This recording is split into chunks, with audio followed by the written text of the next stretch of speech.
1. La estrategia de la distracción. El elemento primordial del control social es la estrategia de la distracción, que consiste en desviar la atención del público de los problemas importantes y de los cambios decididos por las élites políticas y económicas mediante la técnica del diluvio o inundación de continuas distracciones y de informaciones insignificantes. La estrategia de la distracción es igualmente indispensable para impedir al público interesarse por los conocimientos esenciales en el área de la ciencia, la economía, la psicología, la neurobiología y la cibernética. Mantener la atención del público distraída, lejos de los verdaderos problemas sociales, cautivada por temas sin importancia real, mantener al público ocupado, sin ningún tiempo para pensar, de vuelta a la granja como los otros animales. 2. Crear problemas y después ofrecer soluciones. Este método también es llamado problema-reacción-solución. Es decir, se crea un problema, una situación prevista para causar cierta reacción en el público, a fin de que éste sea el mandante de las medidas que se desea hacer aceptar. Por ejemplo, dejar que se desenvuelva o se intensifique la violencia urbana, u organizar atentados sangrientos a fin de que el público sea el demandante de leyes de seguridad y políticas en perjuicio de la libertad. O también crear una crisis económica para hacer aceptar como un mal necesario el retroceso de los derechos sociales y el desmantelamiento de los servicios públicos. 3. La estrategia de la gradualidad. Para hacer que se acepte una medida inaceptable, basta aplicarla gradualmente, a cuentagotas, por años consecutivos. Es de esa manera que condiciones socioeconómicas radicalmente nuevas, neoliberalismo, fueron impuestas durante las décadas de 1980 y 1990. Estado mínimo, privatizaciones, precariedad, flexibilidad, desempleo en masa, salarios que ya no aseguran ingresos decentes, tantos cambios que hubieran provocado una revolución si hubiesen sido aplicados de una sola vez. 4. La estrategia de diferir. Otra manera de hacer aceptar una decisión impopular es la de presentarla como dolorosa y necesaria, obteniendo la aceptación pública en el momento para una aplicación futura. Es más fácil aceptar un sacrificio futuro que un sacrificio inmediato. Primero, porque el esfuerzo no es empleado inmediatamente. Luego, porque el público, la masa, tiene siempre la tendencia a esperar ingenuamente que todo irá a mejorar mañana y que el sacrificio exigido podrá ser evitado. Esto da más tiempo al público para acostumbrarse a la idea del cambio y de aceptarla con resignación cuando llegue el momento. 5.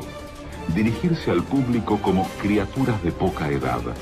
La mayoría de la publicidad dirigida al gran público utiliza discurso, argumentos, personajes y entonación particularmente infantiles, muchas veces próximos a la debilidad, como si el espectador fuese una criatura de poca edad o un deficiente mental. Cuanto más se intente buscar engañar al espectador, más se tiende a adoptar un tono infantilizante. ¿Por qué?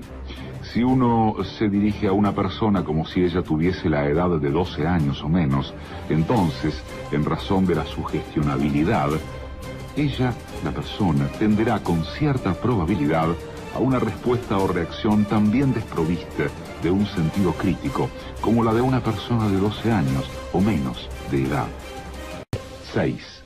Utilizar el aspecto emocional mucho más que la reflexión. Hacer uso del aspecto emocional es una técnica clásica para causar un cortocircuito en el análisis racional y finalmente al sentido crítico de los individuos. Por otra parte, la utilización del registro emocional permite abrir la puerta de acceso al inconsciente para implantar o injertar ideas, deseos, miedos y temores, compulsiones o inducir comportamientos.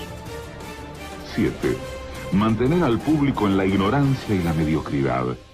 Hacer que el público sea incapaz de comprender las tecnologías y los métodos utilizados para su control y su esclavitud. La calidad de la educación dada a las clases sociales inferiores debe ser la más pobre y mediocre posible, de forma que la distancia de la ignorancia que planea entre las clases inferiores y las clases sociales superiores sea y permanezca imposible de alcanzar para las clases inferiores. 8. Estimular al público a ser complaciente con la mediocridad. Promover al público a creer que es moda el hecho de ser estúpido, vulgar e inculto. 9. Reforzar la autoculpabilidad. Hacer creer al individuo que es solamente él el culpable por su propia desgracia, por causa de la insuficiencia de su inteligencia, de sus capacidades o de sus esfuerzos. Así, en lugar de rebelarse contra el sistema económico, el individuo se autodesvalida y se culpa, lo cual genera un estado depresivo, uno de cuyos efectos es la inhibición de su acción. Y sin acción no hay revolución. Y 10. Conocer a los individuos mejor de lo que ellos mismos se conocen.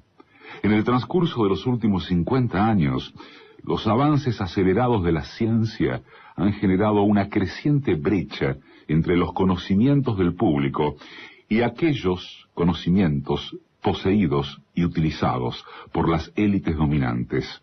Gracias a la biología, la neurobiología y la psicología aplicada, el sistema ha disfrutado de un conocimiento avanzado del ser humano, tanto de forma física como psicológicamente. El sistema ha conseguido conocer mejor al individuo común de lo que él se conoce a sí mismo. Esto significa que, en la mayoría de los casos, el sistema ejerce un control mayor y un gran poder sobre los individuos, mayor que el de los individuos sobre sí mismos.